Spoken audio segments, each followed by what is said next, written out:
subscribe ito Manny Vlog.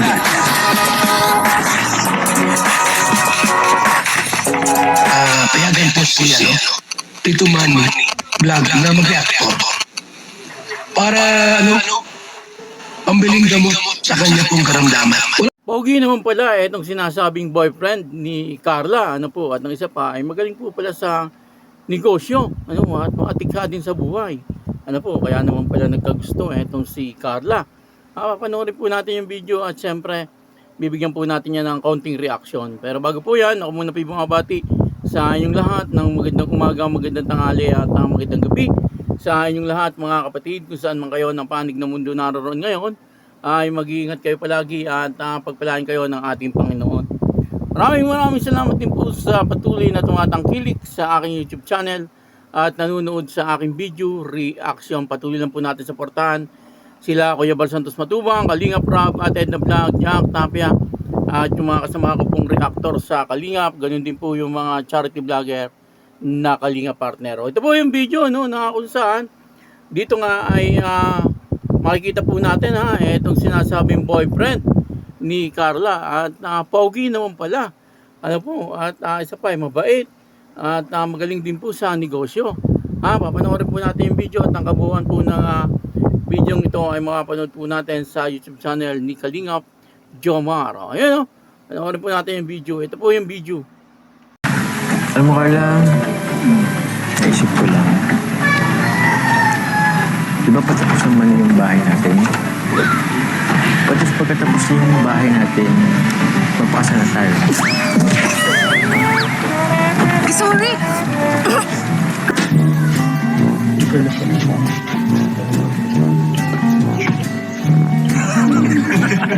Nagpanggap pa.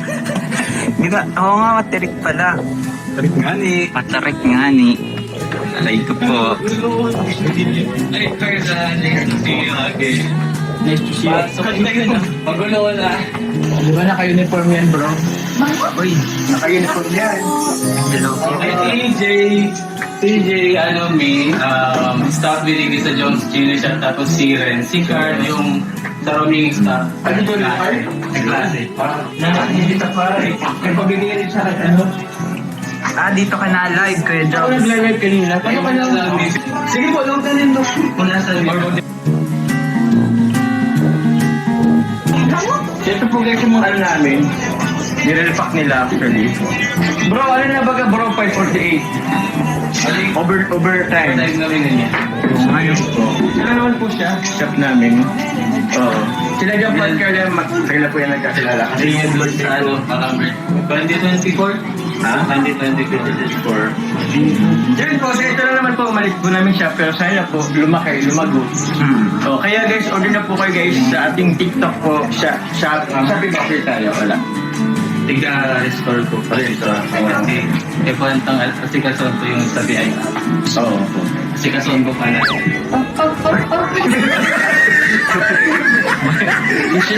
Yes, mabayaran nyo yan. Oo. Pero yun guys, ito na din, medyo lang din siya, pero malinis din naman dito. Oo. Malinis ko yun. Hindi siya naglalag. Isa akong nag-live kanina. Hindi siya naglalag, tapos ko lang sa Yes po.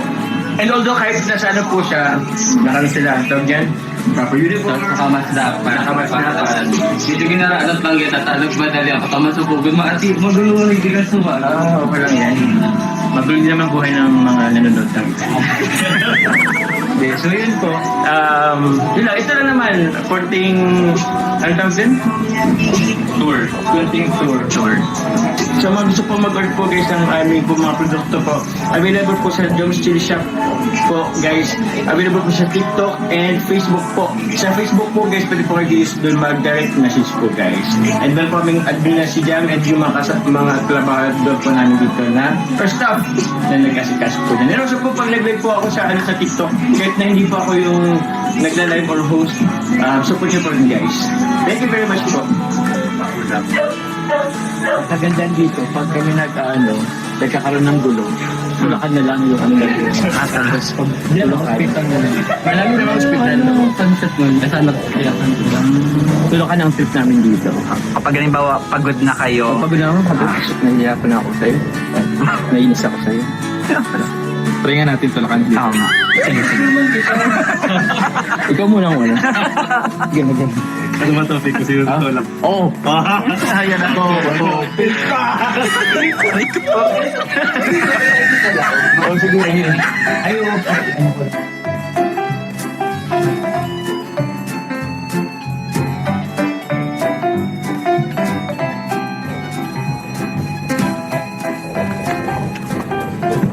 Boss, ayos ka boss?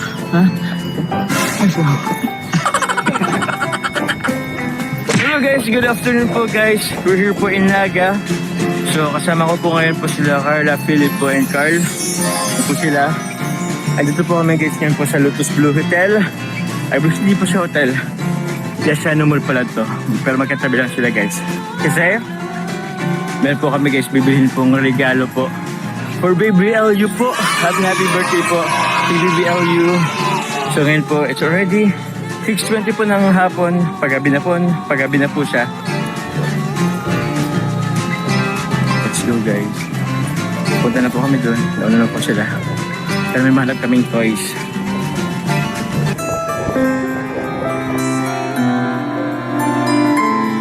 Baka akala nyo kung sino yung sinasabi kong poging-pogi, ha? Siyempre, walang iba kundi si Kalingap Jomar. Ano po, wala namang ibang alam ko na magiging boyfriend na itong si Carla, kundi si Kalingap Jomar. Ano, yung mga sinasabi ng iba, wala po, chismis lang yun. Ano, wag po kayo magpapaniwala sa mga sinasabi ng iba. Wala po yun. Ano, yun po ay pawang mga chismis lang at paninira kay Carla. Ano. Maski si Tatay Alan nagsalita po. Ano, wala naman daw pong boyfriend itong si Carla. Ano po, siyempre, walang iba kundi si Kalingap Jomar.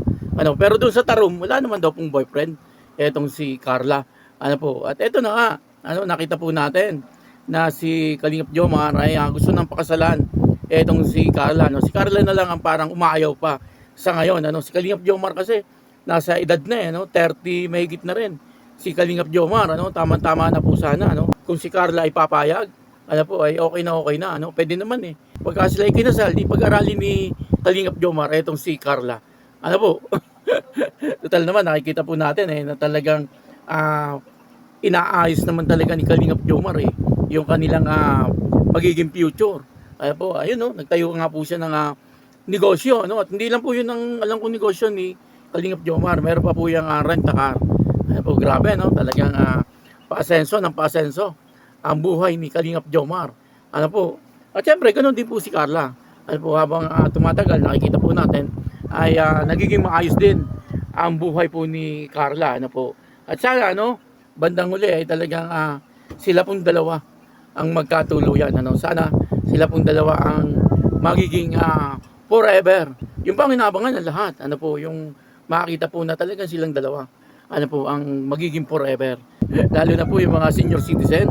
Yung mga senior ay talagang gustong-gusto na po nila na etong si Kalingap Jomar at saka si Carla ay magpakasal na. Ano po, yung iba naman ay ayaw pa. Sabi nila ay tapusin muna yung pag-aaral ni Carla. Pwede rin naman ganon. Ano po, depende yun sa pag-uusap ni Carla at ni Kalingap Jomar. Ano po, pero sa ngayon, palagay ko, ayaw pa po ni Carla. Ano po, kumbaga siyempre kapag nag-asawa na po siya, kung ano po yung mga pangarap niya, ano po, siyempre medyo mauudlot ng konti. For example, nagbuntis po si Carla. Ano po, pagka nagbuntis, siyempre, ihito po siya sa kanyang pag-aaral. Yun po siguro ang mga inaalala ni Carla. Kaya, siguro, gusto po ni Carla, kapag nakatapos na po siya sa kanyang pag-aaral, saka po sila magpapakasal ni Kalingap Jomar. Ano po, basta ang importante, ay nakikita po natin, ay maayos po ang kanilang relasyon. Ano po, kaya huwag po kayo magpapaniwala, doon po sa mga sinasabi ng mga anti-Kalingap, na ito daw po si Carla ay merong boyfriend, at si Kalingap Jomar ay merong girlfriend. Ano po? Kaya yun, patuloy lang po natin suportahan Carla Topolar Vlog at Kalingap Jomar. Ano po? Maraming salamat po sa inyo lahat. Ako po si Tito Manny Vlog, nagsasabing God bless you all. Diyos mabalos.